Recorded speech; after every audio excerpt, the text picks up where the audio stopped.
বাবা মা প্লাস জামাই।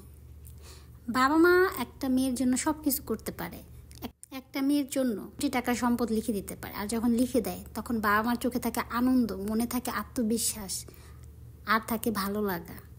ঠিক আছে, বাবা মা একটা মেয়েকে তার সুখের জন্য সব কিছু করে দিতে পারে, তার রক্তটাও বিক্রি করে দিতে পারে বাবা মা তার সুখের জন্য, তার মেয়ের।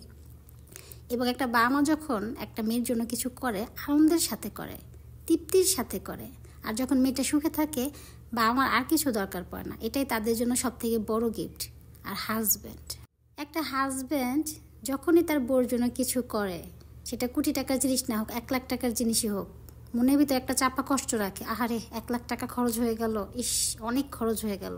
আপনি আপনার জামাইয়ের কাছ থেকে নেন না 5 লাখ, 6 লাখ, 7 লাখ, 8 লাখ, 9 লাখ, 10 লাখ না বলে রাখেন না ব্যাংকে। দেখবেন জামাই কান্নাকাটি করে একাকার করে ফেলবে, মনের ভিতরে এমন হাহাকার, এমন কষ্ট আসবে, মানে এটা আপনি দেখে আপনার নিজেরই খারাপ লাগবে যে কার সংসার করতেছি, বিশ্বাস নেই।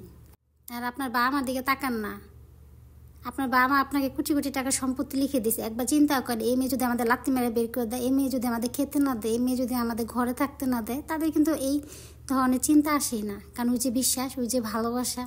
আসলে ভালোবাসার জন্য মানুষ সব করতে পারে। যে যাকে ভালোবাসবে না তার জন্য সব করতে পারবে, তাকে নিয়ে কোনো ধরনের খারাপ চিন্তাই আসবে না। কিন্তু যাকে সত্যিকারে ভালোবাসে না তাকে নিয়ে অনেক ধরনের খারাপ চিন্তা থাকবে, অনেক ধরনের পরিকল্পনা থাকবে, অনেক ধরনের অবিশ্বাস থাকবে।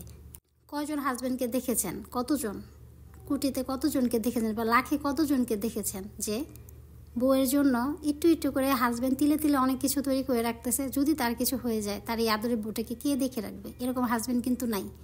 আছে কোটিতে 2-3 জন, 10 জনও বলা যাবে না, 10 জন বললে ভুল হবে। আবার অনেক হাজব্যান্ড দেখবেন এত সাকসেস হয়েছে জীবনে, ওই হাজব্যান্ডগুলোই যখন কোনো কাজ করে, ঠিক আছে, বউয়ের পরামর্শ নিয়েই করে, আর তারা সাকসেসও হয়। আর দেখবেন কিছু অপদার্থ আছে, সাকসেস হোক বা সাকসেস না হোক বউর কোনো পরামর্শ নেবে না, মনে করবে বা পরামর্শ নিতে গেলে বা পরামর্শ যদি বউ দেয় বলবে আর বেডি মানুষ, এই জন্য বেডি মানুষকে কিছু বলতে নাই। দেখবেন কি ওই লোকের মনেও সুখ নাই, বাড়িতেও শান্তি নেই, জীবনেও উন্নতি নেই, অধপতন ছাড়া কিছু নাই। লাখ লাখ লক্ষ লক্ষ কোটি কোটি টাকা ইনভেস্ট করুক, কোনো ফায়দা নাই। ঠিক আছে, তো কখনো বাবা মার ভালোবাসার সাথে কারো ভালোবাসা তুলনাই করবে না। কই বাবা মা আর কই কি, ঠিক আছে। আর সবচেয়ে বড় কথা, সব থেকে মূল্যবান কথা, বাবা মাও চিরদিন বেঁচে থাকে না, ঠিক আছে। থাকে শেষ বয়সে হাজব্যান্ড ওয়াইফ যদি আল্লাহ পাক একসাথে রাখে দুনিয়াতে।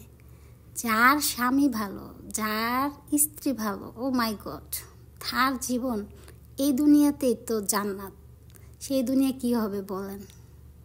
আর এটার জন্য থাকতে হবে বিশ্বাস, ভালোবাসা, মনে কোনো ধরনের সন্দেহ। আর এসব বলে হয় না, এসব হয় কোথা থেকে? রিয়েল ভালোবাসাতে। আপনার যদি একটা মানুষের জন্য মনের ভেতর রিয়েল ভালোবাসাই নেই, ফেক ভালোবাসা থাকে, আপনি এগুলো ফিল করবেন কিভাবে? করতে পারবেন না, কারণ আপনি নিজেও তো একটা ফেক। এর মানে আপনার মনের ভিতরে অনেক ধরনের গণ্ডগোল, আপনি এরকম, তাই আপনার তাকে এরকম ভাবেন, ঠিক আছে।